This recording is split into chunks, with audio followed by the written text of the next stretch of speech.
હરિબાપાને સંતાનો નહીં, 60-70 વર્ષની ઉંમરે, એટલે એમના પરિવારના સભ્યોની અંદર 2 જ વ્યક્તિ રહે, બા ગુમાવ્યા 70 વર્ષની ઉંમરે, પણ એટલા બધા કરોડોમાં રમે, એટલા બધા કરોડો કમાયા, પણ ક્યાંક ધર્માદાની વાત આવે, ક્યાંક દાનની વાત આવે, કોઈ સત્કાર્યની વાત આવે, ત્યાં હરિબાપા પાછા પડે. હરિબાપા એમ કે ના ના, આખી જિંદગીમાં કેટલાય પરસેવાના ટીપા પડ્યા છે ને તૈયાર બધું ભેગું થયું છે, આપી ન શકું. ઘણાય હોય ને વોચમેન હોય ને ઘણાય માલિક હોય. ધનના જો તમે વોચમેન હોય ને તો આખી જિંદગી તમે એનું રક્ષણ કરો, તમે વાપરી ન શકો ભલા માણસ, પણ જો તમે એના માલિક હોય ને તો ખરા અર્થથી તમે વાપરી શકો. આ હરિબાપા આખી જિંદગી સત્કાર્ય થાય ને, સત્કાર્ય આ બાજુની દિશામાં થતું હોય ને તો હરિબાપા આ બાજુથી નીકળે, ને તમે બેઠા હોય ને હરિબાપા તમારું નામ હોય તમને નથી કહેતી. હા, પણ હરિબાપા કોઈ દિવસ એ કાર્યની અંદરથી નીકળે નહીં. વળી કોક એમ કે તમારે મહેમાનમાં આવવાનું તો હરિબાપાને એમ થાય કે 2-5 લાખ માંગી લે, એટલે કદાચ જાય નહીં. પણ આખી જિંદગી ભજન ભક્તિ ભગવાનના નામની માળા ખૂબ કરી અને આખરે 75-78 વર્ષની ઉંમર અને ભગવાનનું તેડું આવ્યું. આ કાલ્પનિક સંવાદ છે, પણ સંવાદના માધ્યમથી મારે આપને એ કહેવું છે કે આપણો મોહ કેવો હોય.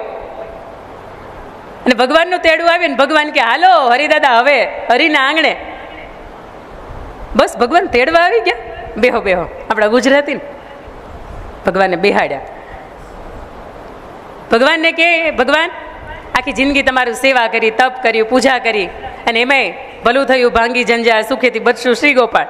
એ પછી તો વધારે તમને નજીકથી મોકો મળ્યો તમને જોવાનો, તમને જાણવાનો, તમને સ્મરણ કરવાનો. પણ ભગવાન મેં એવું સાંભળ્યું છે કે આખી જિંદગી તમારું કોઈ સારું કરે, તમે કોઈના નિહાપા ન લ્યો, તો તમે માણસનો અવતાર ફરીથી પાછો આપો. ભગવાન કે હા મળે ને, સુંદર મજાના કાર્યો કર્યા હોય તો હજી એ કાર્ય એ આત્મા ફરીથી દેહ સ્વરૂપે કરે, એટલા માટે એને ફરીથી અમે નવો અવતાર આપીએ. આ ભગવાનની સાથેનો કાલ્પનિક સંવાદ થાય છે. એટલે ત્યારે હરિદાદા એવું કે ભગવાન તમે જોવો ને, મારો બીજો અવતાર મળશે, મને ફરીથી આ મનુષ્યની યોનિમાં જન્મ મળશે. ભગવાન કે હા, પણ હાલો હવે મોડું થાય છે, આ ક્ષણ વિતાવો રહ્યા, સેકન્ડોની અંદર હવે તમારો મારો જીવ લઈને જવાનો છે. મહારાજ ખુદ એને લેવા આવ્યા હતા.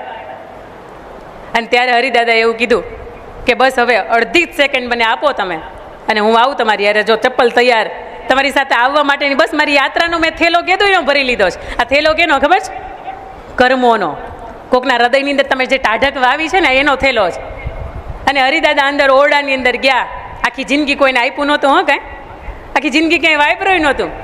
હરિદાદા ઓરડાની અંદર ગયા અને ભગવાનને પહેલાં પૂછતા ગયા કે ભગવાન હવે તમે મને કહી જ દીધું છે કે મારો અવતાર છે એ મનુષ્ય રૂપે આવવાનો, તો હવે એ કહી દો ને ક્યાં જન્મવાનું છે. ભગવાન કે આ વધી જાય છે.